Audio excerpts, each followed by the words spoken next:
Hello students, आज हम लोग डिस्कस करने वाले हैं क्लास 10th का चैप्टर नंबर जो फर्स्ट है, रासायनिक अभिक्रियाएं तथा समीकरण, means chemical equations and chemical reactions and equations के बारे में।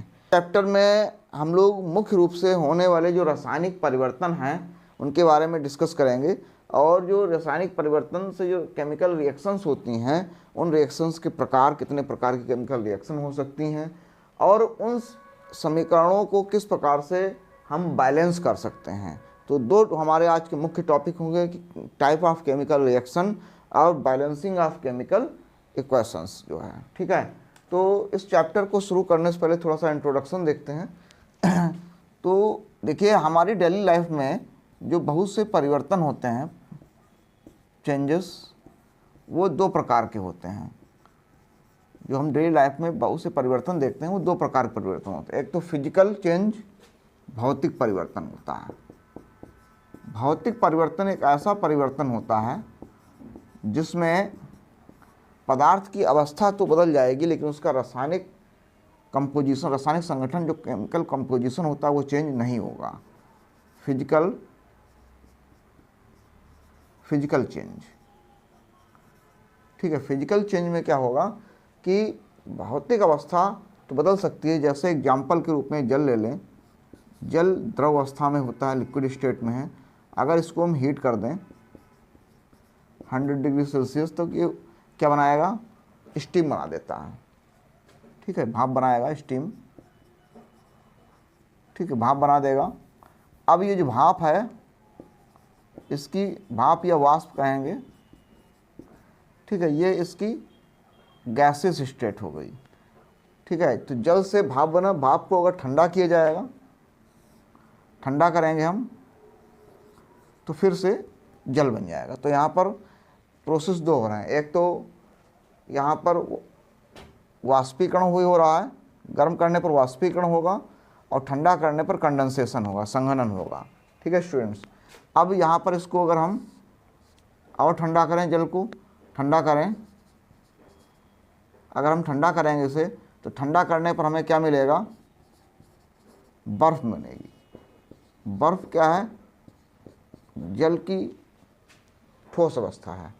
अगर इसे हम मेल्ट करें, गर्म करें, हीट दें, मेल्ट करें, तो फिर से जल बन जाएगा।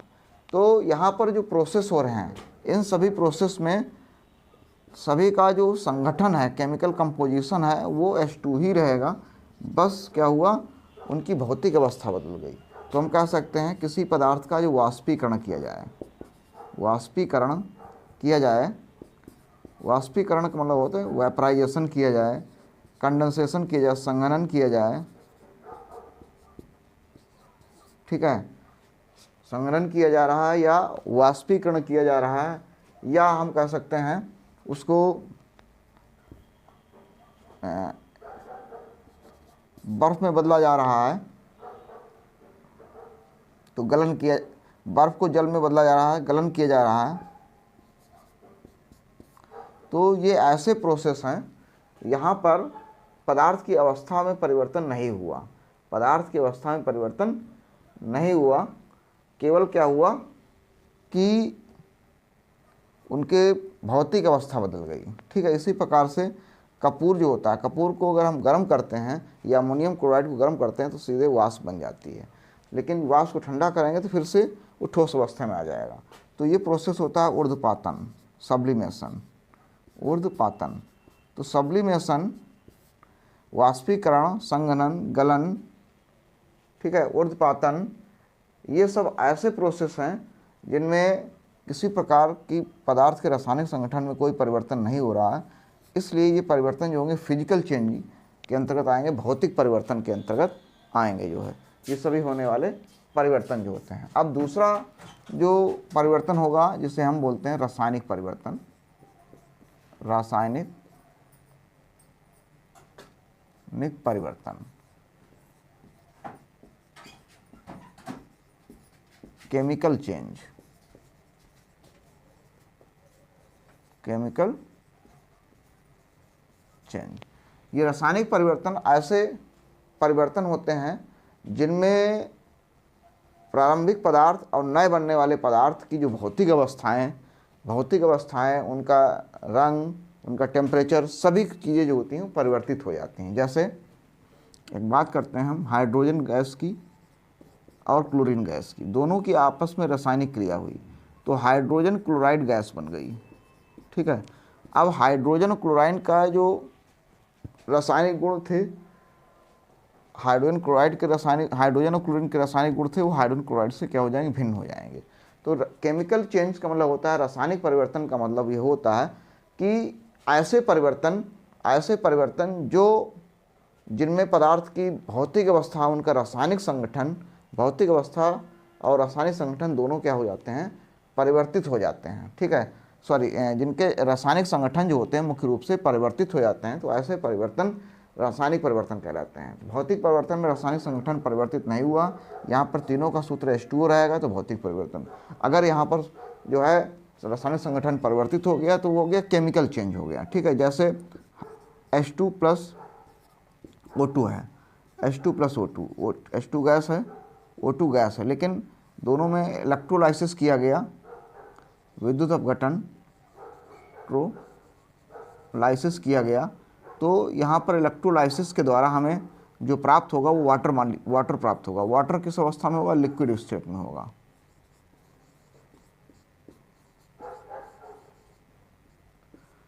यहाँ पर जो वाटर बनेगा वो क्या होगा, लिक्विड स्टेट में होगा, तो यहाँ भौतिक अवस्था भी परिवर्तित हो गई। अब जैसे कैल्शियम कार्बोनेट है CaCO3, ये सॉलिड होता है, इसको हम हीट करें तो कैल्शियम ऑक्साइड बनेगा और CO2 बनेगा, तो यहाँ पर CO2 गैस बन गई, ये सॉलिड हो गया और ये सॉलिड है। तो यहाँ पर क्या हो रहा है कि रासायनिक परिवर्तन में जो नए पदार्थ बनते हैं उनकी फिजिकल स्टेट चेंज हो भी सकती है और नहीं भी हो सकती है, लेकिन मेनली क्या होगा, उनका जो केमिकल कंपोजिशन होगा, रासायनिक संगठन जो होता है वो परिवर्तित हो जाएगा, जिससे उनके जो गुण होते हैं, भौतिक गुण या रासायनिक गुण जो होते हैं वो परिवर्तित हो जाते हैं। तो इस प्रकार का परिवर्तन जो होता है वो केमिकल चेंज के नाम से जाना जाता है। अब हम डेली लाइफ में बहुत से केमिकल चेंज देखते हैं, जैसे नंबर 1 भोजन का पकना। जो भोजन को पकाया जाता है तो भोजन के पकाने पर भी क्या होता है, केमिकल चेंज होता है और उनके रासायनिक संगठन, भोज्य पदार्थ होते हैं उनका परिवर्तित हो जाता है। तो ये जो है एक रासायनिक परिवर्तन आएगा। रेस्पायरेशन, श्वसन, श्वसन में क्या होता है, हम ऑक्सीजन लेते हैं श्वसन में, लेकिन जो छोड़ते हैं गैस वो कौन सा छोड़ते हैं, CO2 छोड़ते हैं, कार्बन डाइऑक्साइड छोड़ते हैं। तो रेस्पायरेशन भी जो है एक केमिकल चेंज होता है। यहाँ पर ऑक्सीजन हम एब्जॉर्ब करते हैं, लेकिन जो इमिट करेंगे वो कौन सी करेंगे, CO2 करेंगे। तो यहाँ पर क्या हुआ, केमिकल कंपोजिशन चेंज हो गया। तो रेस्पायरेशन या केमिकल चेंज, रेस्पायरेशन क्या है, एक केमिकल परिवर्तन है, रासायनिक परिवर्तन है। इसी प्रकार से हम कह सकते हैं जो किण्वन होता है, फर्मेंटेशन, किण्वन,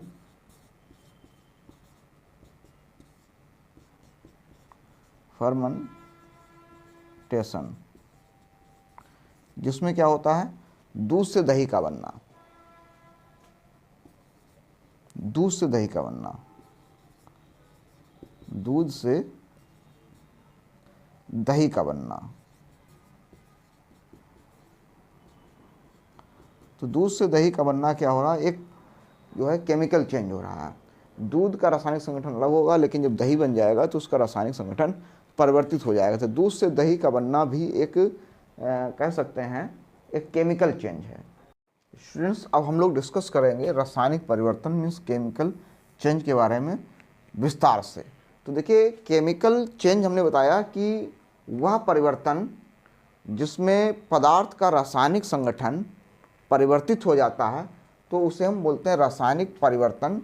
और ऐसी अभिक्रियाओं जिनमें क्या होता है, अभिकारक से उत्पाद बनने पर उनका रासायनिक संगठन जो होता है, उनके रासायनिक संगठन तथा उनके रासायनिक गुण, भौतिक गुणों में परिवर्तन आ जाता है, तो ऐसी अभिक्रियाएं जो होती हैं रासायनिक अभिक्रियाओं के नाम से जाने जाएंगे। तो देखिए, केमिकल परिवर्तन में होगा क्या, केमिकल परिवर्तन में अभी हमने बताया, जैसे हमने कुछ एग्जाम्पल लिए थे कि कैल्शियम कार्बोनेट है CaCO3, अगर ये सॉलिड है, अब इसको हम हीट करा दें तो ये कैल्शियम ऑक्साइड बनेगा, ये तो सॉलिड होगा, लेकिन यहाँ पर साथ में CO2 गैस बनेगी, तो ये क्या हो जाएगा, गैस स्टेट में आ जाएगा। तो देखिए ये सॉलिड था, यहाँ पर ये क्या बन गया, गैस बन गया। तो नंबर 1 क्या हुआ, स्टेट चेंज हो गई, अवस्था में परिवर्तन, स्टेट चेंज, अवस्था में क्या होगा, परिवर्तन होगा, चेंज ऑफ स्टेट। ठीक है, दूसरा जो होता है वो रंग व गंध में परिवर्तन होता है। तो पहला अवस्था में परिवर्तन, जिसको समझ में आ गया होगा, अवस्था में परिवर्तन मतलब जब रासायनिक परिवर्तन होगा तो आवश्यक नहीं है कि नए बनने वाले जो पदार्थ हों उनकी अवस्था प्रारंभिक अवस्था के समान हो। मीन्स अवस्था ठोस से द्रव हो सकती है, द्रव से ठोस हो सकती है, ठोस से गैस हो सकती है, गैस से ठोस हो सकती है, कोई भी अवस्था हो सकती है। तो अवस्था में परिवर्तन हो जाए। दूसरा, उनका रंग जो होगा वो रंग परिवर्तित हो सकता है, उनकी स्मेल जो होगी, ऑर्डर जो होगा, ऑर्डर में परिवर्तन होगा, मीन्स कलर एंड ऑर्डर में परिवर्तन हो सकता है। तीसरा जो है ताप में परिवर्तन हो सकता है, टेम्परेचर जो होता है वो परिवर्तित हो जाता है। ठीक है, जब रासायनिक अभिक्रियाएं होती हैं तो अभिक्रिया के बाद जो नए पदार्थ बनते हैं वहाँ पर ऊष्मा अवशोषित भी हो सकती है और ऊष्मा निकल भी सकती है। तो वहाँ पर जो है टेम्परेचर में परिवर्तन हो जाता है, टेम्परेचर में परिवर्तन होता है। इसके बारे में हम लोग विस्तार से पढ़ेंगे, टेम्परेचर में परिवर्तन के बारे में। जैसे अगर समझना चाहते हैं व्यवहारिक रूप से तो देखा होगा, चूना पत्थर को जब हम पानी में डालते हैं तो एकदम से क्या निकलता है, जैसे ही पानी में डालेंगे तो क्या होगा, तुरंत रिएक्शन जब होती है तो रासायनिक क्रिया पूर्ण होने पर ऊष्मा निकलने लगती है, बर्तन जो होता है गर्म हो जाता है। तो ये क्या हुआ, टेम्परेचर चेंज हुआ। या एक दूसरा एग्जांपल देख सकते हैं, ग्लूकोन डी आप लोग पीते होंगे, तो ग्लूकोन डी को जब पानी में डालते हैं तो ग्लास जो है हमारा ठंडा हो जाता है। तो ये क्या हुआ, टेम्परेचर चेंज हुआ। क्या हो गया, टेम्परेचर चेंज। ठीक है, तो इस प्रकार से यहाँ पर टेम्परेचर चेंज के अलावा क्या होता है, कभी कभी रासायनिक क्रिया में गैसों का उत्सर्जन होता है, इमिशन ऑफ गैसेस। ठीक है, इमिशन ऑफ गैसेस में गैसों का उत्सर्जन होता है। तो ये इतने तो होता है परिवर्तन। अब इन रासायनिक परिवर्तनों को प्रदर्शित करने के लिए हम क्या लिखते हैं, रासायनिक परिवर्तनों को प्रदर्शित करने के लिए इनको एक निश्चित क्रम में लिखा जाता है। जैसे कैल्शियम कार्बोनेट का फार्मूला हो गया CaCO3, इसको हीट किया तो हमें पता है कि कैल्शियम ऑक्साइड बना। ठीक है, तो कैल्शियम ऑक्साइड बना और क्या बना, कार्बन डाइऑक्साइड। तो इसको एक निश्चित क्रम में लिखा। तो रासायनिक परिवर्तनों को जब निश्चित क्रम में लिखा जाता है तो रासायनिक परिवर्तनों को प्रदर्शित करने वाली जो अभिक्रिया होती है, जो प्रदर्शित करने वाली समीकरण होती है, उसे बोलते हैं रासायनिक अभिक्रिया। रासायनिक परिवर्तनों को प्रदर्शित करने वाली अभिक्रिया को या रासायनिक परिवर्तन को प्रदर्शित करने वाली समीकरणों को बोलते हैं रासायनिक अभिक्रिया, केमिकल रिएक्शन। रासायनिक परिवर्तनों को प्रदर्शित करने वाली समीकरणों को बोलते हैं केमिकल रिएक्शन। अब जब केमिकल रिएक्शन होती है तो मान लिया हम केमिकल रिएक्शन में A और B दो अलग अलग पदार्थ थे और दोनों ने क्रिया करके एक नया पदार्थ AB बनाया। तो जो केमिकल रिएक्शन को, रासायनिक परिवर्तन को, केमिकल रिएक्शन को प्रारंभ करेंगे, ठीक है, उन्हें क्या बोलते हैं, उन पदार्थों को क्या बोलते हैं, अभिकारक। अभिकारक, रिएक्टेंट। रिएक्टेंट मतलब जो क्रिया को प्रारंभ करें, रिएक्टेंट। रिएक्टेंट में जो अभिक्रिया को प्रारंभ करें। ठीक है, ये क्या करते हैं, अभिक्रिया को प्रारंभ करते हैं। और अभिक्रिया प्रारंभ होने के बाद जो नए पदार्थ बनते हैं उन्हें क्या बोलते हैं, उन्हें बोलते हैं हम उत्पाद, मीन्स प्रोडक्ट। क्या बोलते हैं, प्रोडक्ट। तो आप लोगों को स्टूडेंट याद रखना है कि जब केमिकल रिएक्शन होगी, उस केमिकल रिएक्शन को एक समीकरण द्वारा दिखाएंगे। ठीक है, तो उस समीकरण को बोला जाएगा केमिकल रिएक्शन। अब इस रिएक्शन में दो चीज़ें होंगी, एक तो होगा अभिकारक और दूसरा होगा प्रोडक्ट। अब अभिकारक क्या होगा, जो अभिक्रिया को प्रारंभ करेगा, जो अभिक्रिया को प्रारंभ करेगा वो हो जाएगा अभिकारक, और जो नए अभिक्रिया प्रारंभ होने के बाद जो नए पदार्थ बनेंगे वो हो जाएंगे प्रोडक्ट। जैसे इस अभिक्रिया में अगर हम बात करें अभिकारक की, अभिक्रिया में बात करें अभिकारक की, तो अभिकारक हमारे पास क्या है, कैल्शियम कार्बोनेट, ये क्या है, अभिकारक है। और हम उत्पाद की बात करें तो उत्पाद हमारे पास क्या है, CaO और CO2, ये क्या हो गए, उत्पाद हो गए। तो स्टूडेंट समझ में आ रहा है कि अभिकारक क्या करते हैं, जो अभिक्रिया को प्रारंभ करते हैं उन्हें अभिकारक कहते हैं, और जो नए पदार्थ बनते हैं वो क्या होते हैं, उत्पाद होते हैं, मीन्स प्रोडक्ट होते हैं। अब जैसे हमने एक रिएक्शन को लिखा H2 plus 2H2 plus O2 gives out 2H2O, तो यहाँ पर पूछ दिया जाए उत्पाद क्या है, तो उत्पाद जो नया पदार्थ बनेगा, तो जो नया पदार्थ बनना है वो क्या है, H2 हो, तो ये हमारा क्या हो गया, उत्पाद हो गया, मीन्स प्रोडक्ट हो गया। इस अभिक्रिया को प्रारंभ कौन कर रहा है, तो प्रारंभ कर रहे हैं हाइड्रोजन और ऑक्सीजन, तो ये हमारे क्या हो गए, प्रोडक्ट हो गए, क्या हो गए, प्रोडक्ट हो गए। ठीक है, अब कार्बन या कोयले को वायु में जलाया गया, कार्बन या कोयले को वायु में जलाया गया, तो कार्बन ठोस होता है और इसे वायु में जलाया गया, वायु गैस हो गई। अब दोनों की जो है कार्बन को कोयले में जलाया गया, ठीक है, गर्म करके, तो यहाँ पर कार्बन डाइऑक्साइड बन गई, कार्बन डाइऑक्साइड भी गैस है। तो यहाँ पर कार्बन और ऑक्सीजन ये दो अलग अलग पदार्थ हैं, लेकिन ये अभिक्रिया को प्रारंभ कर रहे हैं, ये अभिक्रिया को प्रारंभ कर रहे हैं, इसलिए क्या होंगे, अभिकारक होंगे, क्या होंगे, अभिकारक होंगे। ये यहाँ पर थोड़ा सा मिस्टेक हो गई, ये अभिकारक होगा, अभिकारक होगा, मीन्स रिएक्टेंट होंगे। ठीक है, और जो नया पदार्थ बनना है ये क्या होगा, उत्पाद होगा, मीन्स प्रोडक्ट होगा। तो स्टूडेंट्स अब तो कुछ क्लियर हुआ होगा, यहाँ पर थोड़ा सा मिस्टेक हो गई थी कि जो अभिक्रिया को प्रारंभ करेंगे वो अभिकारक मीन्स रिएक्टेंट होंगे, और जो नए पदार्थ क्रिया के द्वारा बनेंगे जिनका रासायनिक संगठन चेंज हो जाता है, ठीक है, उनके रासायनिक गुणों में परिवर्तन आ जाता है, तो ये जो है नए पदार्थ जो होते हैं वो क्या होते हैं, प्रोडक्ट होते हैं, क्या होते हैं, प्रोडक्ट होते हैं। तो स्टूडेंट्स उसको नोट कर लीजिए। फिर हम लोग यहाँ पर समझते हैं कि जो रासायनिक समीकरणें होती हैं वो हम कैसे किस प्रकार से बैलेंस कर सकते हैं। सबसे जो महत्वपूर्ण टॉपिक है आप लोगों के लिए, जो सबसे आप लोगों को कॉम्प्लिकेटेड या कठिन लगता है, वो केमिकल इक्वेशंस की बैलेंसिंग। तो हम इसी को मेनली यहाँ पर डिस्कस करने वाले हैं कि कैसे हम केमिकल इक्वेशंस को बैलेंस कर सकते हैं। तो इसको नोट कर लीजिए स्टूडेंट्स। हेलो स्टूडेंट्स, अब हम लोग डिस्कस करेंगे रासायनिक अभिक्रियाओं और समीकरण, जो चैप्टर नंबर 1 है क्लास 10 का, उसके अंतर्गत रासायनिक समीकरणों का संतुलन, balancing of following chemical reaction discuss करने वाले हैं। तो केमिकल रिएक्शंस के बारे में स्टूडेंट्स अभी हमने आप लोगों को बताया कि कोई भी दो रिएक्टेंट, जैसे ए और बी दो रिएक्टेंट हैं, आपस में रिएक्शन करेंगे तो प्रोडक्ट बनाएंगे ए बी। ठीक है, ये हमारे क्या बोले जाते हैं, ये अभिकारक बोले जाएंगे। अभिकारक मीन्स रिएक्टेंट, ये क्या हो गया, अभिकारक मीन्स रिएक्टेंट। रिएक्टेंट मीन्स जो अभिक्रिया को स्टार्ट करें, और जो नया पदार्थ बनेगा उसे क्या बोलेंगे हम, उत्पाद मीन्स प्रोडक्ट, उत्पाद बोलेंगे। जो नया पदार्थ बनेगा उसे उत्पाद मीन्स प्रोडक्ट बोला जाएगा। अब होता क्या है कि मान लिया एक्स के एक अभिकारक के एक्स मालिक्यूल, बी अभिकारक के वाई मालिक्यूल, प्रोडक्ट के जेड मालिक्यूल।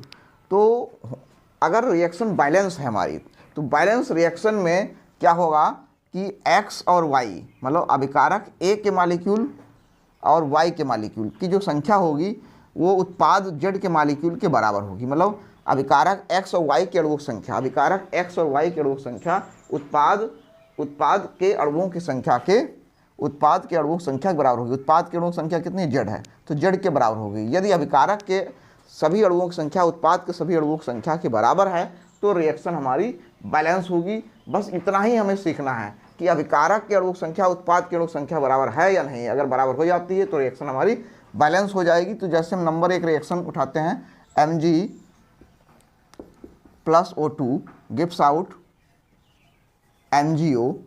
MgO एक रिएक्शन है। अब देखिए, हम मैग्नीशियम के नंबर ऑफ एटम कितने हैं, 1 है। मैग्नीशियम का नंबर ऑफ एटम 1 हो गया, ऑक्सीजन के नंबर ऑफ एटम 2 हो गए। यहाँ पर मैग्नीशियम के नंबर ऑफ एटम 1 है, ऑक्सीजन का नंबर ऑफ एटम 1 है। यहाँ पर मैग्नीशियम 1 मतलब एटम बैलेंस, यहाँ ऑक्सीजन 2, यहाँ पर ऑक्सीजन 1। तो ऑक्सीजन यहाँ 2 होना चाहिए, लेकिन 2 करने के लिए हम पूरे मालिक्यूल को मल्टीप्लाई कराएंगे, इसलिए क्योंकि ऑक्सीजन अकेला नहीं है, ऑक्सीजन मैग्नीशियम के साथ जुड़ा हुआ कंपाउंड के रूप में है। तो इस जो पूरे को मल्टीप्लाई कराएंगे तो 2 को Mg से भी 2 को मल्टीप्लाई कराएंगे, ऑक्सीजन को कराएंगे, तो यहाँ पर दोनों के 2-2 मालिक्यूल हो गए। ठीक है, तो यहाँ पर 2 आ जाएगा, लेकिन जब 2 आएगा तो मैग्नीशियम यहाँ पर 2 होगा, तो इसको भी 2 से मल्टीप्लाई कराएंगे, तो ये भी 2 मॉलिक्यूल हो जाएंगे, तो मैग्नीशियम को 2 से मल्टीप्लाई कराएंगे। देखिए रिएक्शन हो जाएगी बैलेंस। लेफ्ट साइड में मैग्नीशियम 2, राइट साइड में मैग्नीशियम 2, लेफ्ट साइड में ऑक्सीजन 2, राइट साइड में ऑक्सीजन 2, रिएक्शन हमारी बैलेंस। तो इस प्रकार से एक एक एटम को बारीकी से देखकर आसानी से बैलेंस कर सकते हैं। रिएक्शन नंबर 2 उठाते हैं। Fe plus H2O gives out Fe3O4 plus H2। तो देखते हैं यहाँ पर नंबर ऑफ Fe एटम कितने हैं, वो 1 है। यहाँ पर H2O में हाइड्रोजन एटम 2 हैं, ऑक्सीजन एटम 1 है। Fe3O4 में नंबर ऑफ Fe 3 है, ऑक्सीजन 4 है, हाइड्रोजन H2 में हाइड्रोजन 2 हैं। तो देखिए यहाँ पर Fe कितने हैं, 3 है राइट साइड में। लेफ्ट साइड में Fe 1 है, इसलिए इसको 3 से मल्टीप्लाई करा दो, मल्टीप्लाई कर दो, ये भी 3 हो जाएगा। तो यहाँ भी हमने 3 से मल्टीप्लाई करा दिया। ठीक है स्टूडेंट, तो Fe तो हो गया बैलेंस। अब यहाँ ऑक्सीजन कितने हैं, ऑक्सीजन यहाँ 4 है, यहाँ पर ऑक्सीजन 1 है। तो हम क्या करेंगे, यहाँ पर इसको 4 से मल्टीप्लाई करेंगे। जब 4 से मल्टीप्लाई कराएंगे तो 4 से मल्टीप्लाई खाली ऑक्सीजन नहीं होगी, क्योंकि ऑक्सीजन H2O के फॉर्म में है। तो यहाँ पर पूरे मॉलिक्यूल को मल्टीप्लाई करेंगे, पूरे अणु को मल्टीप्लाई करेंगे। 4 दूनी 8 हाइड्रोजन हो गए और ऑक्सीजन हमारे 4 हो गए। तो देखो ऑक्सीजन बैलेंस हो गए। लेकिन हाइड्रोजन कितने हो गए, 8। यहाँ पर हाइड्रोजन 4 हैं, सॉरी 2 हैं, इसलिए हम इसको 4 से मल्टीप्लाई करेंगे। जब इसको 4 से मल्टीप्लाई कराएंगे तो कितने हो जाएंगे, 4 दूनी 8 हो जाएंगे। तो यहाँ पर 4 से मल्टीप्लाई हो गया। यहाँ पर किससे मल्टीप्लाई हुआ, यहाँ भी 4 से मल्टीप्लाई हुआ। देखिए बैलेंस हो गई reaction. Fe3 balance, oxygen 4 balance, hydrogen 4 दूनी 8, हाइड्रोजन 4 दूनी 8, रिएक्शन हो गई बैलेंस। अब नेक्स्ट नंबर देखते हैं, नंबर 3 HNO3 प्लस CaOH का होल ट्वाइस, CaOH का होल ट्वाइस गिव्स आउट बन जाएगा CaNO3 का होल ट्वाइस प्लस H2O। तो इसको भी इसी प्रकार से बैलेंस करेंगे। देखिए H हमारे पास 1, नाइट्रोजन हमारे पास 1, ऑक्सीजन हमारे पास 3, यहाँ पर कैल्शियम हमारे पास 1, ऑक्सीजन हमारे पास 2, 2 कैसे हो गए, होल ट्वाइस है, ऑक्सीजन 1 है, लेकिन ट्वाइस होने पर ऑक्सीजन 2 हो जाएंगे और हाइड्रोजन भी 2 हो जाएंगे। यहाँ पर कैल्शियम हमारे पास 1, नाइट्रोजन हमारे पास 2 से मल्टीप्लाई किया, नाइट्रोजन 2, ऑक्सीजन हमारे पास 2 तिहाई 6 ऑक्सीजन। H2O में हाइड्रोजन 2, ऑक्सीजन 1। अब देखिए बैलेंस करना शुरू करें। हाइड्रोजन 1, यहाँ हाइड्रोजन 2, तो पहले तो हाइड्रोजन फंस गया आके। तो हम क्या करेंगे, हाइड्रोजन को बैलेंस करने के लिए इसको 2 से मल्टीप्लाई करा दें। अब 2 से मल्टीप्लाई कराने का मतलब पूरे मॉलिक्यूल को मल्टीप्लाई कराना पड़ेगा, क्योंकि इंडिविजुअल हाइड्रोजन नहीं है, HNO3 में हाइड्रोजन है। तो हाइड्रोजन मल्टीप्लाई हुआ तो नाइट्रोजन मल्टीप्लाई हुआ, ऑक्सीजन में मल्टीप्लाई हुआ, तो हाइड्रोजन 2 हो गए, नाइट्रोजन 2 हो गए, ऑक्सीजन 6 हो गए। तो इसको पूरे को 2HNO3 कर देंगे हम। हाइड्रोजन 2 होने का मतलब है यहाँ हाइड्रोजन 2 और 2 4 हो गए, हाइड्रोजन अब 2 2 4 हो गए। यहाँ पर हाइड्रोजन कितने हैं, 2 ही हैं, इसलिए इसको क्या करेंगे, 2 से मल्टीप्लाई करा देंगे। लेकिन 2 से मल्टीप्लाई पूरे मॉलिक्यूल को क्या आ जाएगा, क्यों, क्योंकि हाइड्रोजन यहाँ 2 2 4 हैं, यहाँ भी 2 4 करने के लिए हम पूरे मॉलिक्यूल को इसलिए मल्टीप्लाई करेंगे कि हाइड्रोजन जो है H2O के रूप में है। जब H2O के रूप में है तो हाइड्रोजन से भी 2 की मल्टीप्लाई होगी, ऑक्सीजन की भी होगी। तो हाइड्रोजन हो जाएंगे 4, जो कि बैलेंस हो गए, 2 और 2 4। ऑक्सीजन को मल्टीप्लाई करेंगे, ऑक्सीजन हो जाएंगे 2, ऑक्सीजन टोटल ऑक्सीजन 4 6 और 2 8 हो गए, यहाँ भी 6 और 2 8 ऑक्सीजन हो गए। कैल्शियम 1 है, कैल्शियम 1 है, नाइट्रोजन 2 है, नाइट्रोजन 2 है, रिएक्शन बैलेंस हो गई। बहुत ही बारीकी से देखें, बहुत ही ध्यानपूर्वक देखें। हाइड्रोजन 1 था, हम यहाँ पर हाइड्रोजन 2 थे, इसलिए हमने 2 से पूरे को मल्टीप्लाई कर दिया। हाइड्रोजन देखो, नाइट्रोजन देख लो, नाइट्रोजन 1 था, यहाँ नाइट्रोजन 2 से, यहाँ नाइट्रोजन 2 थे, तो नाइट्रोजन बराबर चाहे हाइड्रोजन बराबर कर लो, चाहे नाइट्रोजन बराबर कर लो, पूरे 2 से मल्टीप्लाई करा देंगे। जैसे मल्टीप्लाई करेंगे हाइड्रोजन 2 हो जाएंगे और टोटल हाइड्रोजन 2 2 4 हो जाएंगे। यहाँ पर 4 करने के लिए H2O को 2 से मल्टीप्लाई करा देंगे, यहाँ भी 4 हो जाएंगे। अब ऑक्सीजन यहाँ पर 6 और 2 8 हैं, यहाँ पर 6 और 2 8 हो जाएंगे। नाइट्रोजन 2 है, नाइट्रोजन 2 है, कैल्शियम 1 है, कैल्शियम 1 है, रिएक्शन बैलेंस हो गई। इस प्रकार से रिएक्शन नंबर 4 हमारी बैलेंस हो गई। रिएक्शन नंबर देखते हैं, सॉरी रिएक्शन नंबर 3 बैलेंस हो गई। रिएक्शन नंबर 4 देखते हैं। NaOH plus H2SO4, NaOH plus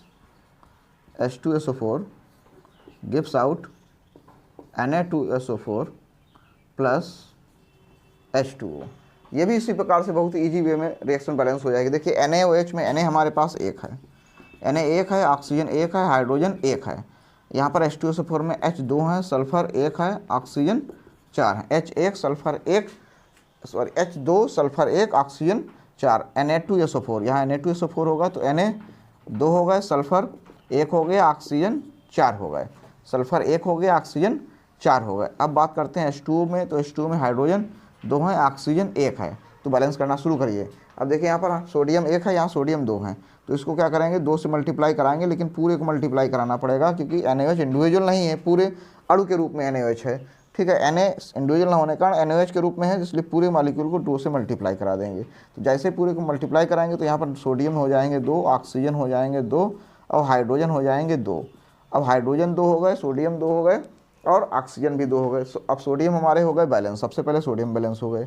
oxygen हमारे पास 4 और 2 6 हो गए, यहाँ पर ऑक्सीजन 4 और 1 5 है, तो इसको कैसे बैलेंस करेंगे? देखिए हाइड्रोजन यहाँ पर कितने हैं 2 और 2 4 हाइड्रोजन, यहाँ पर हाइड्रोजन 2 है, इसलिए हम क्या करेंगे पूरे को 2 से मल्टीप्लाई कराएंगे। जब 2 से मल्टीप्लाएंगे 2 2 4 हो जाएंगे, यहाँ 2 1 कम 2 हो गए। ठीक है, अब देखिए ऑक्सीजन बैलेंस हो गए, 4 और 2 6 ऑक्सीजन 4 और 2 6 ऑक्सीजन। हाइड्रोजन भी बैलेंस हो गए, हाइड्रोजन हमारे पास 2 और 2 4, यहाँ भी हाइड्रोजन 4 हो गए, हाइड्रोजन बैलेंस हो गए।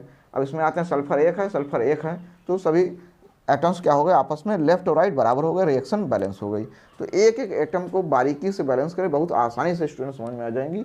स्टूडेंट्स इसी प्रकार से हम रिएक्शन नंबर 5 को बैलेंस करेंगे। BaCl2 plus H2SO4 gives out BaSO4 plus HCl। तो देखिए बेरियम एटम हमारे पास 1 है, क्लोरीन एटम हमारे पास 2 हैं, H2SO4 में H हमारे पास 2 हो गए, सल्फर हमारे पास 1 है, ऑक्सीजन हमारे पास 4 हैं। BaSO4 में Ba हमारे पास 1 है, सल्फर हमारे पास 1 है, ऑक्सीजन हमारे पास 4 है, हाइड्रोजन हमारे पास 1 है, क्लोरीन हमारे पास 1 है। तो देखिए बेरियम लेफ्ट भी 1 और राइट भी 1, हमारे एटम बैलेंस हो गए। क्लोरीन यहाँ पर 2 है, क्लोरीन यहाँ पर 1 है, तो क्लोरीन 2 करने के लिए पूरे को हम 2 से मल्टीप्लाई कराएंगे क्योंकि इंडिविजुअल करा नहीं सकते, क्योंकि HCl के रूप में क्लोरीन है, तो 2 से मल्टीप्लाई कराएंगे, 2 हाइड्रोजन हो जाएंगे, 2 क्लोरीन हो जाएंगे, 2 HCl हो गया। क्लोरीन 2 हो गए, क्लोरीन 2 हो गए, balance Ba balance, chlorine balance. अब hydrogen 2, sulphur 1, oxygen 4, reaction balance हो गई। बहुत ईजी वे में समझ में आने वाली रिएक्शन है, थोड़ा सा तो जो है कंसंट्रेट होकर समझिए आप लोग। CaOH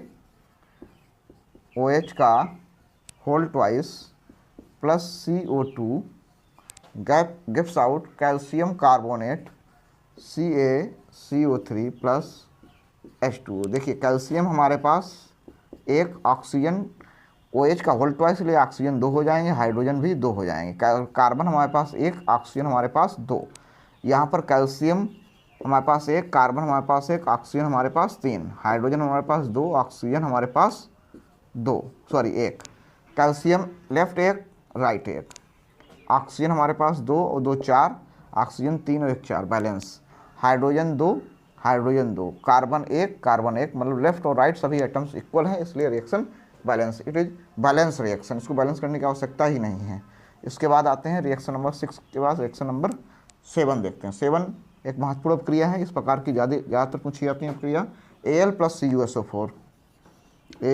CuSO4 gives out Al2SO4 का होल थ्राइस प्लस Cu। ये एक रिएक्शन है।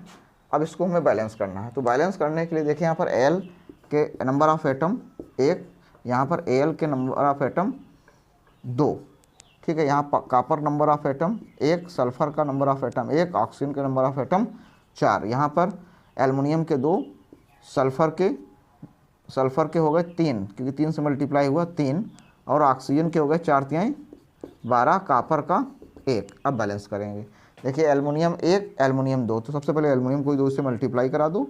जो एल्युमिनियम को 2 से मल्टीप्लाई कराएंगे तो हमारे पास हो जाएगा 1 × 2 = 2, तो 2 एल्युमिनियम हो गए, तो बैलेंस हो गया। ठीक है, अब आते हैं इस कॉपर सल्फेट में। कॉपर 1 बैलेंस, सल्फर यहाँ 1, सल्फर 3, तो यहाँ पर सल्फर भी 3 होने चाहिए, इसलिए इसको 3 से पूरे को 3 से मल्टीप्लाई कराना पड़ेगा क्योंकि कॉपर सल्फेट में सल्फर है, 3 से इसको मल्टीप्लाई कराएंगे। कॉपर 3, सल्फर 3, ऑक्सीजन 3 से गुणा होगी 12। अब कॉपर 3, तो कॉपर यहाँ 1 है, इसको कॉपर को भी 3 से मल्टीप्लाई कराओ, तो कॉपर मल्टीप्लाई कराएंगे तो 3Cu हो जाएगा। तो देखिए कॉपर 3 हो गया, सल्फर यहाँ 3, सल्फर 3 बैलेंस हो गया, ऑक्सीजन 4 3 12, ऑक्सीजन 4 3 12, रिएक्शन हो गई बैलेंस। इस प्रकार से बहुत ही आराम से शांतिपूर्वक जो है एक एक आइटम बैलेंस के बहुत ही आसानी से बैलेंस हो जाएगी रिएक्शन। 8 नंबर रिएक्शन देखते हैं हम लोग, जो कि है BaCl2 plus K2SO4 gives out BaSO4 plus KCl। ये तो सेम रिएक्शन हो गई 5 नंबर के समान।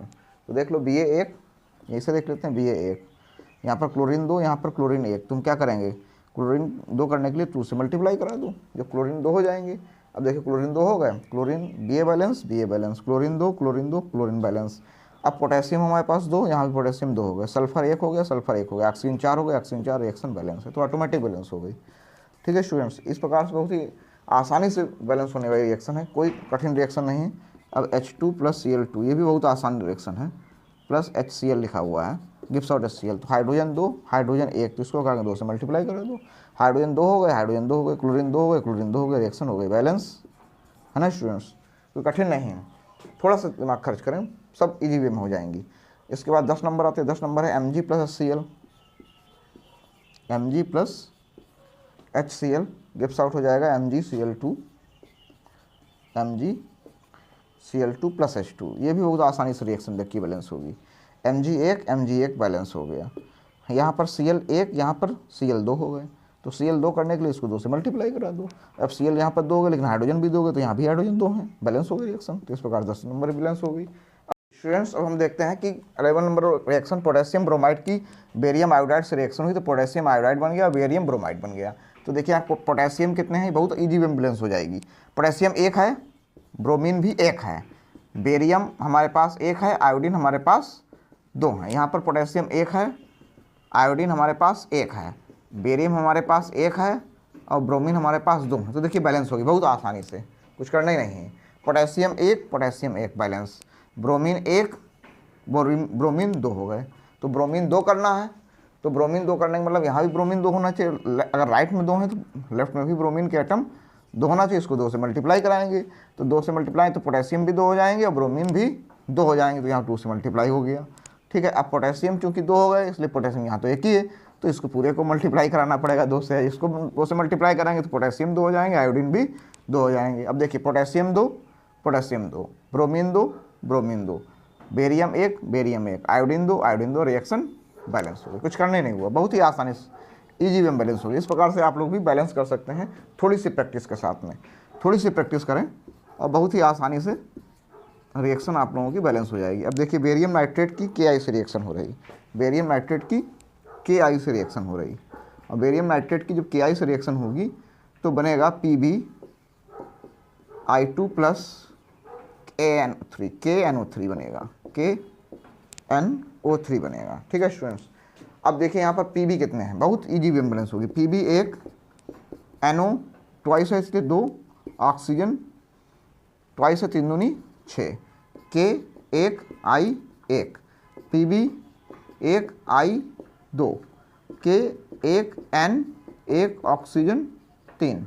अब देखिए Pb1 बैलेंस, नाइट्रोजन 2, नाइट्रोजन 1, अब हमें क्या करना पड़ेगा, नाइट्रोजन 2 करना है, तो KNO3 पूरे को 2 से मल्टीप्लाई कराना पड़ेगा, तो K हो गए 2, N हो गए 2, ऑक्सीजन हो गए 6, 2 2 और 6, तो पूरे को मल्टीप्लाई करा देंगे, तो जब पूरे मल्टीप्लाई तो पोटेशियम 2 हो गए, फिर से डिसबैलेंस हो गए, तो यहाँ पर पोटेशियम 2 होना चाहिए, तो 2 से हम इसको मल्टीप्लाई कराएंगे, तो पोटेशियम भी 2 हो गए हमारे, पोटेशियम भी 2 हो गए, पोटेशियम के साथ आयोडीन भी 2 हो गए। ठीक है जी, अब देखिए Pb1 लेफ्ट, राइट भी Pb1, nitrogen 2 left, nitrogen right भी 2, ऑक्सीजन 6, यहाँ भी 2 3 6, मतलब PbNO2 पूरा बैलेंस हो गया। अब KI आते हैं, K2, आयोडीन 2 बराबर बैलेंस हो गई। बहुत इस प्रकार से बहुत सी इजी वे में कोई भी रिएक्शन को आप बैलेंस कर सकते हैं। कोई भी रिएक्शन हो, बस इतना याद रखना है कि ध्यानपूर्वक जो है एक एक मालिक्यूल को बैलेंस, एक एक एटम को बैलेंस करते जाएं, और बैलेंस करने के बाद लास्ट मिला लें कि जितने लेफ्ट एटम हो, अभिकारक के जितने एटम्स हैं उतने ही प्रोडक्ट के एटम हो, दोनों आपस में बराबर हो जाए, रिएक्शन हमारी बैलेंस हो जाएगी। तो स्टूडेंट्स हम लोगों ने सीखा यहाँ पर बैलेंसिंग केमिकल इक्वेशन से। कि अब हम लोग यहाँ पर दूसरा इसका इंपॉर्टेंट टॉपिक पढ़ने वाले हैं कि टाइप ऑफ केमिकल रिएक्शन, मतलब रासायनिक अभिक्रियाएँ कितने प्रकार की होती हैं, इसके बारे में विस्तार से हम लोग डिस्कस करेंगे। वीडियो के साथ बने रहें। हेलो स्टूडेंट्स, अभी हम लोग डिस्कस कर रहे थे केमिकल इक्वेशंस को किस प्रकार से बैलेंस किया जा सकता है। अब हम लोग उससे भी महत्वपूर्ण टॉपिक डिस्कस करने वाले हैं कि केमिकल रिएक्शंस कितने टाइप्स की हो सकती हैं जो अपने सिलेबस में हैं। तो उसके अंतर्गत लगभग 5 टाइप्स की रिएक्शंस होती हैं। तो पहला है कॉम्बिनेशन या संयोजन अभिक्रियाएँ, संयोजन अभिक्रियाएँ, संयोजन अभिक्रियाएँ, कॉम्बिनेशन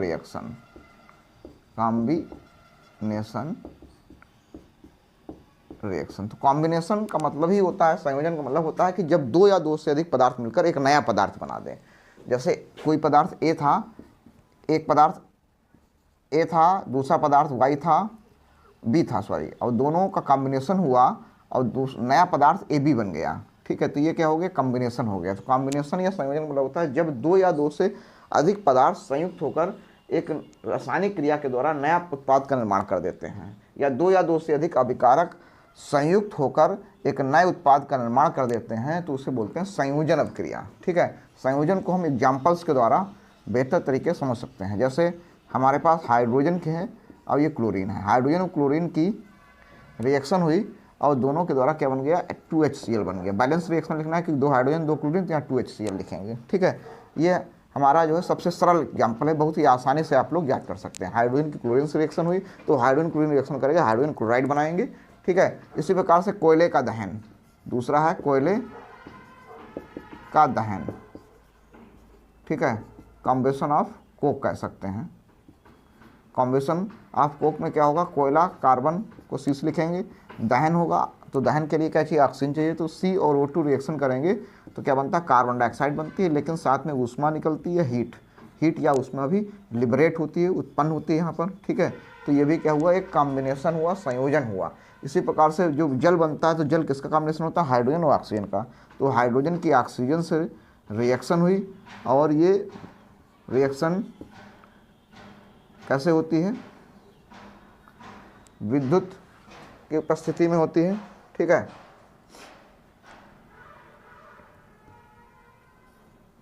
तो यहाँ पर जब हाइड्रोजन और ऑक्सीजन की रिएक्शन होगी, ठीक है, तो H2O2 रिएक्शन होगी तो H2O बनेगा। तो बैलेंस करने के लिए यहाँ ऑक्सीजन 2 है तो यहाँ पर ऑक्सीजन 1 है तो 2 से मल्टीप्लाई करा दीजिए, तो ऑक्सीजन 2 हो गया, लेकिन हाइड्रोजन 4 हो गया, इसलिए 2 से मल्टीप्लाई की, ये हो गया तीसरी रिएक्शन हो गई। ठीक है, ये सभी कॉम्बिनेशन की ही रिएक्शन है हमारे पास। अब हमारे पास जैसे कैल्शियम ऑक्साइड है, CaO है, अगर हम CO2 से रिएक्शन कराएं तो CO2 से जैसे ही रिएक्शन होगी तो कैल्शियम ऑक्साइड CO2 से रिएक्शन करके क्या बनाता है, कैल्शियम कार्बोनेट बना देगा। अब कैल्शियम 1 ऑक्सीजन 2 और 1 3, ऑक्सीजन 3 कार्बन 1 रिएक्शन बैलेंस हो गई। तो इस प्रकार से ये संयोजन अभिक्रिया हो गई। दूसरी पढ़ते हैं डिकम्पोजिशन, वियोजन अभिक्रिया, वियोजन अभिक्रियाएँ,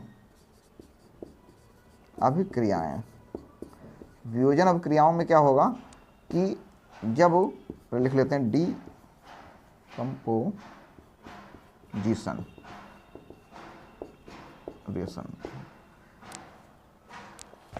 तो डिकम्पोजिशन या वियोजन में क्या होगा कि जब किसी अभिकारक को ऊष्मा या विद्युत अपघटन द्वारा, यहाँ पर क्या किया जाए, विद्युत अपघटन द्वारा दो या दो से अधिक पदार्थों में तोड़ दिया जाए, दो या दो से अधिक पदार्थों में तोड़ दिया जाए तो उसे बोलते हैं वियोजन अभिक्रिया। वियोजन अभिक्रिया में क्या होगा, कोई एक अभिकारक होगा तो एक अभिकारक को ऊष्मा द्वारा या किसी अन्य विद्युत द्वारा गर्म करके, ऊष्मा मतलब गर्म करके या तो हम विद्युत धारा प्रवाहित करके हम क्या करेंगे, दो या दो से अधिक पदार्थों में तोड़ देंगे। दो या दो से अधिक पदार्थ में, दो या पदार्थ मतलब नए उत्पाद, पदार्थ का मतलब है उत्पाद में तोड़ देंगे, जो नए पदार्थ बनेंगे उत्पाद होते हैं। ठीक है, जिसको तोड़ा जाएगा उसे अभिकारक बोला जाएगा।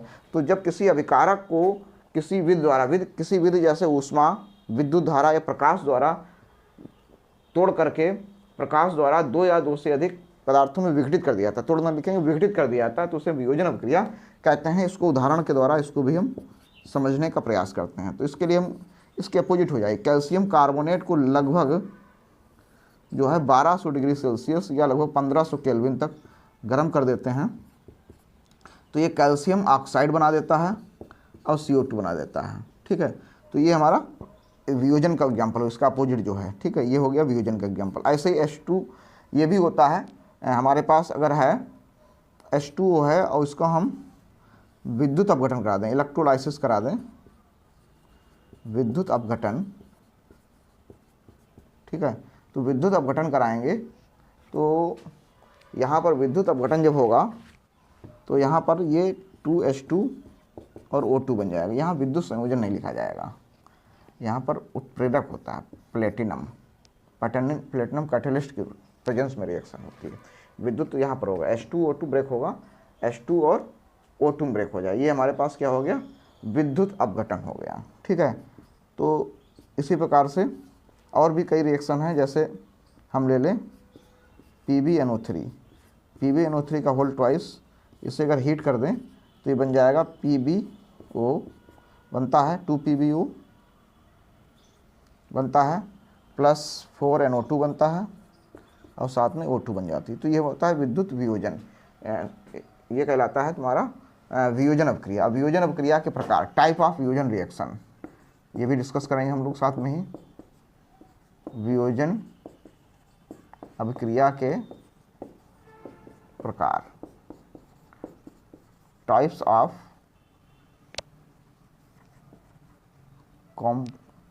डिकम्पोजिशन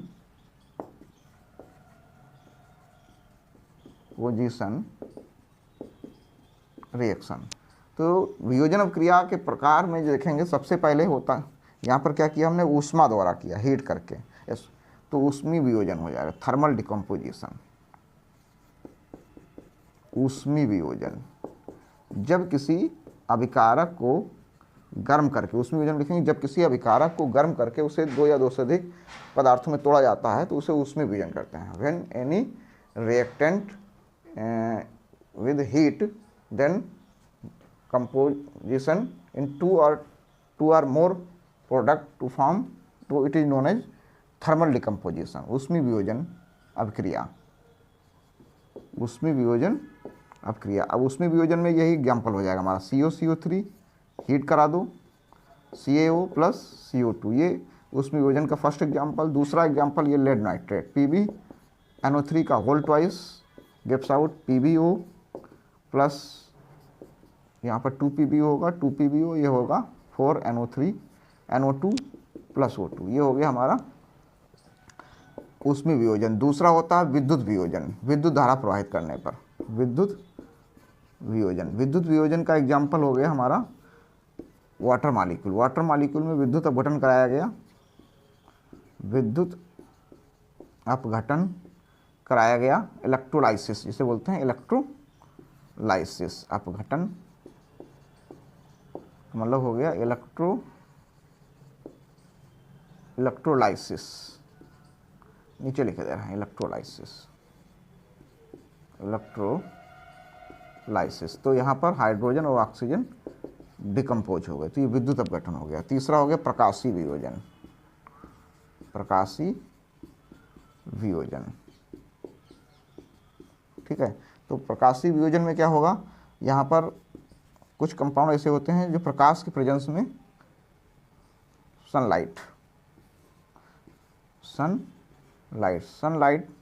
की प्रेजेंस में ब्रेक हो जाता है। जैसे AgCl ब्रेक होगा तो ये बनेगा 2Ag प्लस Cl2 बनता है। ऐसे AgBr भी ब्रेक हो जाता है, तो ये भी सनलाइट, सूर्य के प्रकाश में, सूर्य का प्रकाश लिख सकते हैं, सनलाइट में जब भी ब्रेक होगा तो बनेगा 2Ag प्लस Br2। तो ये हो गया ऊष्मी वियोजन का प्रकार, इसको स्टूडेंट नोट कर लें। फिर तीसरा टाइप देखते हैं। हेलो स्टूडेंट्स, अब देखते हैं नंबर 4 टाइप्स, विस्थापन अभिक्रियाएं, डिस्प्लेसमेंट रिएक्शन। तो इसके नाम से स्पष्ट हुआ, विस्थापन मतलब एक पदार्थ जब दूसरे पदार्थ को उसके यौगिक से विस्थापित कर दे। जैसे यहाँ पर जिंक की रिएक्शन कापर सल्फेट से कराई गई, तो जिंक की क्रियाशीलता कापर से ज़्यादा होने के कारण जिंक क्या करेगा, कापर सल्फेट से कापर को रिमूव कर देगा। जो कापर रिमूव हो जाएगा तो जिंक सल्फेट के साथ जुड़ जाएगा और जिंक सल्फेट बन जाएगा। तो डिस्प्लेसमेंट रिएक्शन का मतलब होता है जब एक अधिक क्रियाशील पदार्थ दूसरे कम क्रियाशील पदार्थ को उसके यौगिक से विस्थापित कर देता है, तो उसे विस्थापन अभिक्रिया कहते हैं। बहुत ही इजी वे में याद हो जाएगी। जब एक अधिक क्रियाशील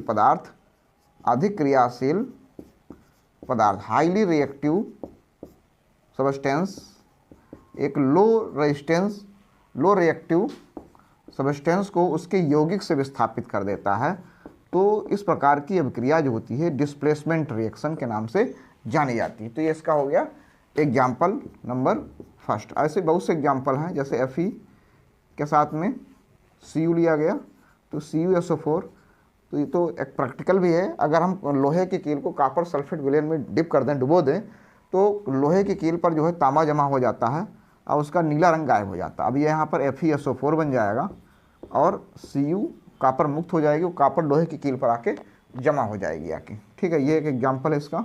तीसरा जैसे जिंक ले लिया, जिंक की कंसनट्रेटेड डाइल्यूट H2SO4 से रिएक्शन हो जाएगी, तो यहाँ जिंक सल्फेट बन जाएगा और हाइड्रोजन गैस यहाँ पर लिबरेट हो जाएगी, हाइड्रोजन गैस मुक्त हो जाएगी, ठीक है। अगर हम कॉपर को सिल्वर नाइट्रेट के साथ ले लें AgNO3 के साथ में, तो यहाँ पर कॉपर की क्रियाशीलता सिल्वर से ज़्यादा है, इसलिए यहाँ पर CuNO3 का होल ट्वाइस बन जाएगा और Ag मुक्त हो जाएगी। तो यहाँ पर NO3 2 हो गए, इसलिए 2 से मल्टीप्लाई करेंगे 2Ag हो जाएगा। इस प्रकार से रिएक्शन बैलेंस हो जाएगी। अब मैग्नीशियम जैसे ले लिया, तो मैग्नीशियम की हमने HCl से रिएक्शन कराई, तो मैग्नीशियम की क्रियाशीलता जो है हाइड्रोजन से ज़्यादा है, इसलिए MgCl2 बन जाएगा और हाइड्रोजन मुक्त हो जाएगी। तो यहाँ Cl 2 है तो 2 से मल्टीप्लाई कराएंगे, Cl भी 2 हाइड्रोजन 2, रिएक्शन बैलेंस हो जाएगी। तो हो गई विस्थापन अभिक्रिया। अब द्विविस्थापन अभिक्रिया, द्विविस्थापन अभिक्रियाएं, तो कह सकते हैं डबल डिस्प्लेसमेंट रिएक्शन। ये कौन सी हो गई? Double displacement reaction. Double displacement reaction में क्या होता है कि जब एक यौगिक की दूसरे यौगिक से रिएक्शन कराई जाए, तो एक यौगिक के पदार्थ दूसरे यौगिक के साथ में विस्थापित हो जाएं। जैसे हमने रिएक्शन कराई AgNO3 की NaCl से रिएक्शन करा दी। अब देखिए इसका Ag इसके Cl के साथ चला जाएगा और इसका NO3 इसके Na के साथ चला जाएगा, तो क्या बन जाएगा? NaCl। और यहाँ क्या बन गया? AgNO3। तो डबल डिस्प्लेसमेंट हो गया। डबल डिस्प्लेसमेंट मतलब दोनों पदार्थ एक दूसरे को विस्थापित कर रहे हैं। AgCl को विस्थापित कर रहा है तो NaNO3 को विस्थापित कर रहा है। तो ये हो गया डबल डिस्प्लेसमेंट रिएक्शन। अब जैसे हमारे पास BaCl2 है और H2SO4 है, तो यहाँ पर क्या होगा? Ba चला जाएगा SO4 के साथ में, तो H चला जाएगा Cl के साथ में, तो क्या बन जाएगा? BaSO4 बन जाएगा, BaSO4 बन गया और H2 और Cl की रिएक्शन हुई तो 2HCl बन गया, है ना स्टूडेंट्स। अब इसी प्रकार से Na इसका देख लेते हैं, NaOH प्लस H2SO4। तो यहाँ पर क्या हुआ? Na चला गया SO4 के साथ, H चला गया OH साथ, तो क्या बन गया? Na2SO4 बन गया, H OH के साथ चला गया, H2 बन गया, तो Na2 बनेंगे, तो यहाँ 2 से गुणा कराएंगे तो 2H2 हो जाएगा। बैलेंस करेंगे इसको जब, ठीक है। तो डबल डिस्प्लेसमेंट क्या होगा? जब किसी एक यौगिक के पदार्थ दूसरे यौगिक के साथ में विस्थापित हो जाते हैं एक दूसरे साथ में, तो ये कहलाता है डबल डिस्प्लेसमेंट रिएक्शन। तो ये हो गई स्टूडेंट डबल डिस्प्लेसमेंट रिएक्शन। इसके बाद सबसे लास्ट पर पहुँचते हैं हम लोग। लास्ट है रेडॉक्स। और रेडॉक्स को पढ़ने के लिए रेडॉक्स में ऑक्सीकरण अपचयन या उपचयन अपचयन अभिक्रियाएं। तो पहले उपचयन होता क्या है पहले ये समझते हैं। उपचयन मीन्स ऑक्सीकरण, ऑक्सीडेशन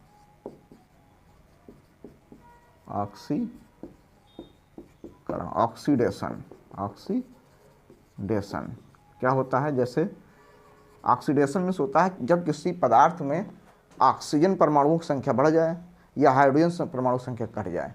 ऑक्सीजन बढ़ जाए, एक काम हो, एक चीज़ होनी चाहिए, या तो ऑक्सीजन बढ़ेंगे या तो हाइड्रोजन घटेंगे। ऑक्सीजन बढ़ें या हाइड्रोजन घटें, तो ये प्रोसेस जो होता है कहलाता है हमारा उपचयन। तो यहाँ पर Cu को किस तरह से ऑक्सीजन से रिएक्शन होगी, तो CuO बना। बैलेंस करने के लिए यहाँ पर ऑक्सीजन 2 हैं, अब इसको 2 से गुणा कराएंगे, तो यहाँ पर क्या हुआ? ऑक्सीजन बढ़ गए। तो ऑक्सीजन बढ़ गए तो क्या हो गया? उपचयन, ऑक्सीडेशन। क्या हो गया? उपचयन हो गया, ठीक है। तो उपचयन में क्या होते हैं? ऑक्सीजन बढ़ जाते हैं। अगर कहीं पर ऑक्सीजन बढ़ रहा है तो वो रिएक्शन उपचयन के नाम से जानी जाएगी, ठीक है। जैसे यहाँ पर हमारे पास सोडियम है और सोडियम की भी ऑक्सीजन से रिएक्शन हुई तो क्या बनेगा? Na2O बनता है, और बैलेंस करेंगे तो 2Na2 होगा, ठीक है। क्योंकि ऑक्सीजन यहाँ पर 1 है, यहाँ पर 2 थे, अब यहाँ 4Na हो जाएगा।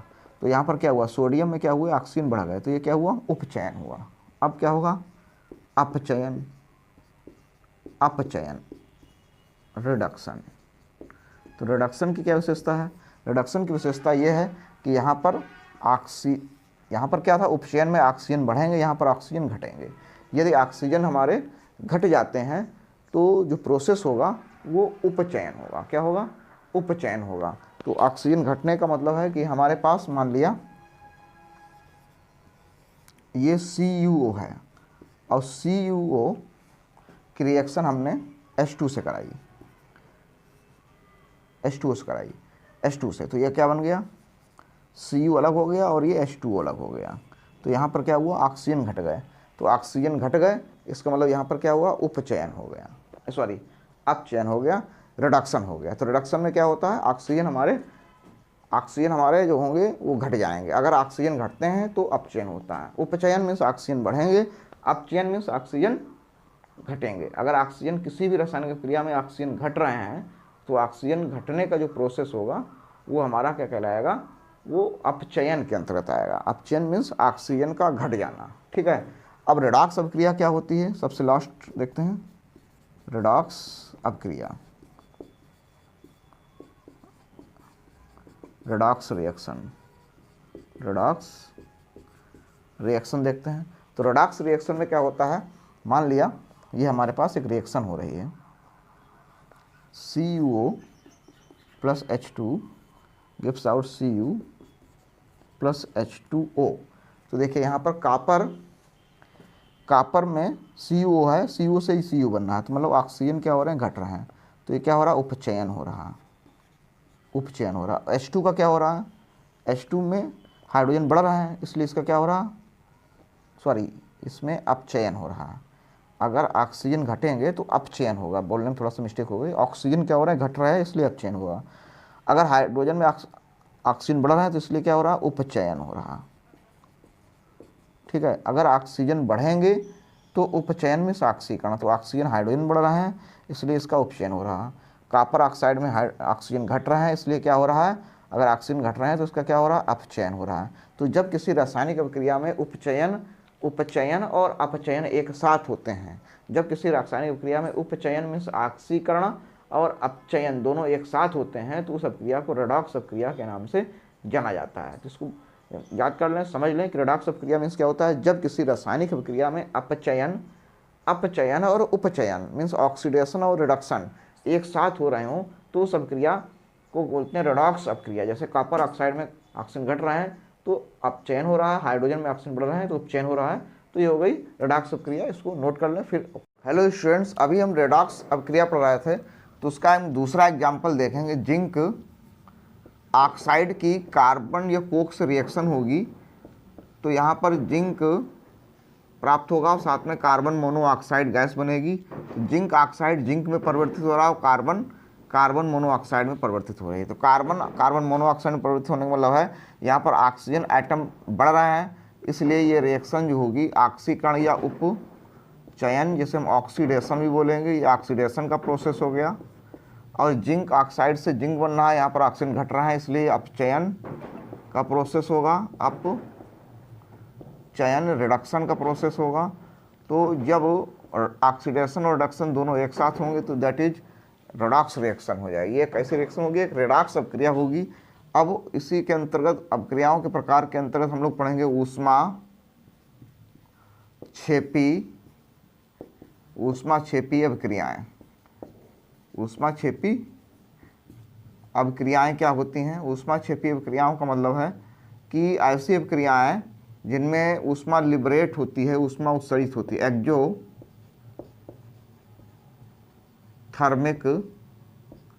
रिएक्शन, मतलब ऐसी रिएक्शन जो रिएक्शन होने के बाद ऊष्मा को उत्सर्जित करती हैं, ऊष्मा उत्पन्न करती हैं, तो ऐसी रिएक्शन एक्जोथर्मिक रिएक्शंस या ऊष्माक्षेपी अभिक्रिया कहलाती हैं। जैसे हमने देखा होगा डेली लाइफ में कि जो मार्केट में चूना आता है, उस चूने को जब हम बर्तन में रखे पानी में डालते हैं तो क्या होता है? ऊष्मा निकलती है और बर्तन हमारा गर्म हो जाता है। तो ये एक एक्जोथर्मिक रिएक्शन होने जाती है। लाइम हो गया, लाइम को जैसे ही हम वाटर में डिजॉल्व करते हैं तो कैल्शियम हाइड्रोक्साइड बनता है, CaOH का होल ट्वाइस, और साथ में ऊष्मा उत्सर्जित होती है, हीट या ऊष्मा जो होती है वो उत्सर्जित हो जाती है। तो ये दैट इज एक्जोथर्मिक रिएक्शन होती है। ऐसे ही कार्बन या कोयले को जब वायु में जलाया जाता है दहन किया जाता है तो कार्बन डाइऑक्साइड बनती है और यहाँ भी हीट ये होती है लिबरेट होती है या ऊष्मा उत्सर्जित होती है। तो ये जो है ऊष्मा शोषी अभिक्रियाएँ हैं। तो जिनको दोनों अभिक्रियाओं को हम लोगों ने डेली लाइफ में देखा है कि ऐसी सभी अभिक्रियाएँ जिनमें ऊष्मा उत्सर्जित होती है वो ऊष्मा क्षेपी अभिक्रिया कहलाती हैं। हम जो रेस्पायरेशन करते हैं, श्वसन में क्या होता है, ये भी एक ऊष्मा शोषी अभिक्रिया मानी जाती है, क्योंकि जो भोजन का डाइजेशन होने के बाद जो कार्बोहाइड्रेट बनता है तो श्वसन में होता क्या है कि माइटोकॉन्ड्रिया में ऑक्सीजन की प्रेजेंस में ग्लूकोज का जब दहन होता है, कंब्यूशन होता है, तो ग्लूकोज के कंब्यूशन होने से ही एनर्जी निकलती है एटीपी के फॉर्म में, जो हमारी पूरी बॉडी को चलायमान रखती है, और कार्बन डाइऑक्साइड बनती है। वो कार्बन डाइऑक्साइड लंग्स से या फेफड़ों से बाहर निकल जाती है। तो ये हो गई ऊष्मा क्षेपी अभिक्रियाएँ। अब दूसरा इसका टाइप पढ़ेंगे ऊष्मा शोषी अभिक्रियाएँ। तो ऊष्मा शोषी अभिक्रियाओं का मतलब होता है कि एंडोथर्मिक केमिकल रिएक्शंस। एंडोथर्मिक का मतलब हो गया एंडोथर्मिक रिएक्शन, ऐसी रिएक्शन जिसको कंप्लीट होने के लिए हमें ऊष्मा देनी पड़ेगी। मतलब विदाउट हम ऊष्मा दिए हम उस रिएक्शन को कंप्लीट नहीं कर सकते हैं। जैसे कैल्शियम कार्बोनेट से अगर हम इसको हीट नहीं देंगे तो हमें कैल्शियम ऑक्साइड और CO2 नहीं बनेगी।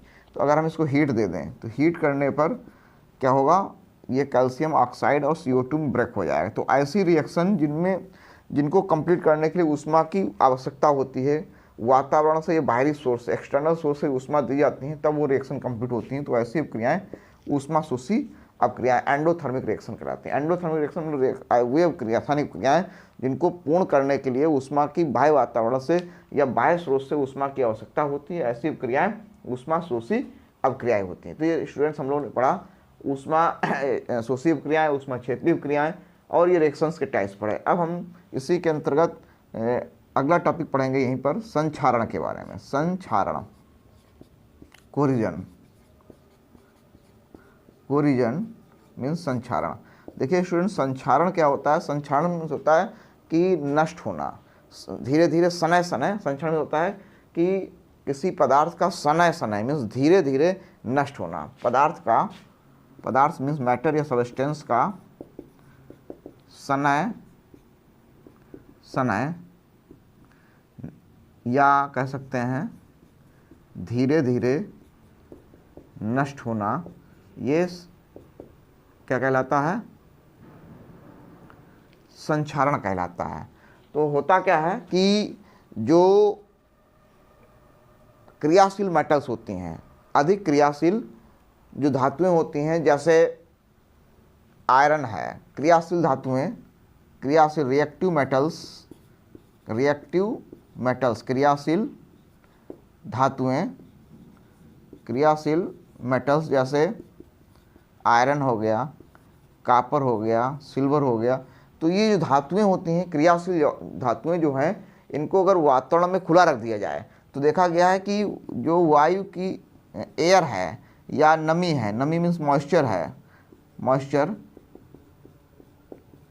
नमी या मॉइस्चर, ठीक है, वायु, नमी या मॉइस्चर और केमिकल कंपाउंड्स का मतलब जैसे एसिड है या बेस है, तो इनके द्वारा जो होती है केमिकल कंपाउंड, जैसे एसिड के द्वारा धीरे धीरे क्या होती है? डिस्ट्राइव हो जाती हैं। ये धातुएं क्या होती है? धीरे धीरे क्या होती हैं के कारण जो है क्या होती हैं? नष्ट होने लगती हैं। तो इस पूरे प्रोसेस को हम क्या बोलते हैं? संक्षारण या कोरिजन बोलते हैं। तो होता क्या है? क्रियाशील धातुएं जैसे आयरन, कॉपर, गोल्ड, वायु मीन्स एयर, नमी मीन्स मॉइस्चर, केमिकल कंपाउंड जैसे एसिड की उपस्थिति में क्या होने लगती है? इनका क्षरण होने लगता है या धातुएं नष्ट होने लगती हैं। तो इस प्रोसेस को बोलते हैं संक्षारण। हम लोग डेली लाइफ में देखते हैं कि जो लोहे का टुकड़ा अगर या लोहे का दरवाज़ा लगा है या लोहे की ग्रिल लगी है, अगर उस पर हम पॉलिश ना करें, पेंट ना करें, तो क्या होता है? धीरे धीरे वायु और नमी के कारण उसमें जंग लग जाती है, रस्टिंग हो जाती है। उसकी रस्टिंग होने के कारण वो भूरे रंग की एक परत ऐसी बनती चली जाएगी जिसे हम क्या बोलते हैं? जंग बोलते हैं। तो लोहे में जंग लगना, लोहे में जंग का लगना, ये लोहे में जंग का लगना, ये क्या है? एक संक्षारण का प्रकार है। रस्टिंग ऑफ आयरन कह सकते हैं। रस्टिंग ऑफ आयरन क्या है? रस्टिंग आयरन जो है ये लोहे में जंग का लगना का एक संक्षारण का प्रकार है। उस संक्षारण के कारण जो लोहा है वो धीरे धीरे डिस्ट्रॉय या नष्ट हो जाता है, जिससे जैसे हमारे घर के दरवाजे हैं, लोहे के दरवाजे हैं, या ग्रिल्स हैं, या बड़ी बड़ी बिल्डिंग्स में पुल्स हैं, पुल वगैरह जो बनाए जाते हैं, तो यहाँ पर लोहे के गाटर्स प्रयोग किए जाते हैं। तो इन लोहे के गाटर्स जो होते हैं ये एयर और मॉइस्चर के द्वारा धीरे धीरे में रस्टिंग हो जाती है या संक्षारण हो जाता है, जिससे क्या होता है हमें एक इकोनॉमिकल लॉस होता है। इससे बचने के लिए क्या किया है, अगर लोहे पर हम पेंट कर दें तो पेंट क्या करता है, पेंट लोहे पर एक लेयर बना देता है, लोहे पर एक लेयर बना देता है, जिससे लोहे का या आयरन का एयर से कांटेक्ट कम हो जाएगा या ख़त्म हो जाएगा, जिससे इसमें रस्टिंग की प्रोसेस जो होती है स्लो हो जाएगी या ख़त्म हो जाएगी। इसके अलावा जो है इसके ऊपर हम लोहे के ऊपर अगर इससे लेस इलेक्ट्रोनेगेटिव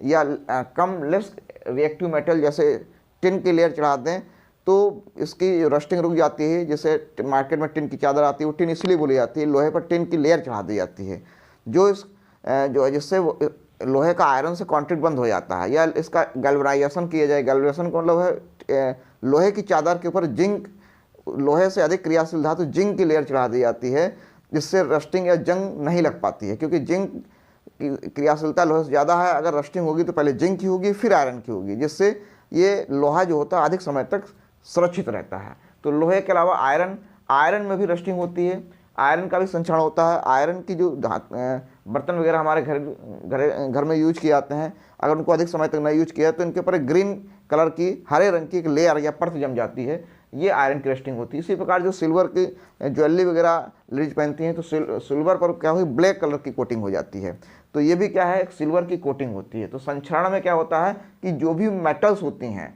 ठीक है, मेटल्स के अलावा स्टोन में भी रस्टिंग होती है। तो मेटल्स या इसके अलावा अन्य जो पदार्थ हैं ये क्या होते हैं, एयर या मॉइस्चर या केमिकल कंपाउंड जैसे एसिड के द्वारा धीरे धीरे डिस्ट्रॉय होने लगते हैं। तो इस प्रोसेस को हम क्या बोलते हैं, संक्षारण बोलते हैं। इसको स्टूडेंट नोट कर सकते हैं। स्टूडेंट देखते हैं अब हम लोग इस चैप्टर का सबसे लास्ट टॉपिक है विकृत गंधिता, रैंसिडिटी। तो विकृत का मतलब है प्रकृति का चेंज हो जाना, अब गंधिता मतलब उसमें उसकी जो ऑर्डर है, ये स्मेल है, उसका चेंज हो जाना। तो देखा गया है कि बसा युक्त या तैली यौगिक जो होते हैं बहुत अधिक दिनों तक रखने पर, बसा युक्त तैली, जो ऑयली तैली कह सकते हैं, ऑयली कह सकते हैं, ऑयली खाद्य पदार्थ जो फूड सप्लीमेंट होते हैं, खाद्य पदार्थों को अधिक समय तक रखने पर क्या होगा, अधिक समय तक रखने पर उनका क्या होगा, स्वाद तथा गंध का विकृत होना, स्वाद और गंध का विकृत होना,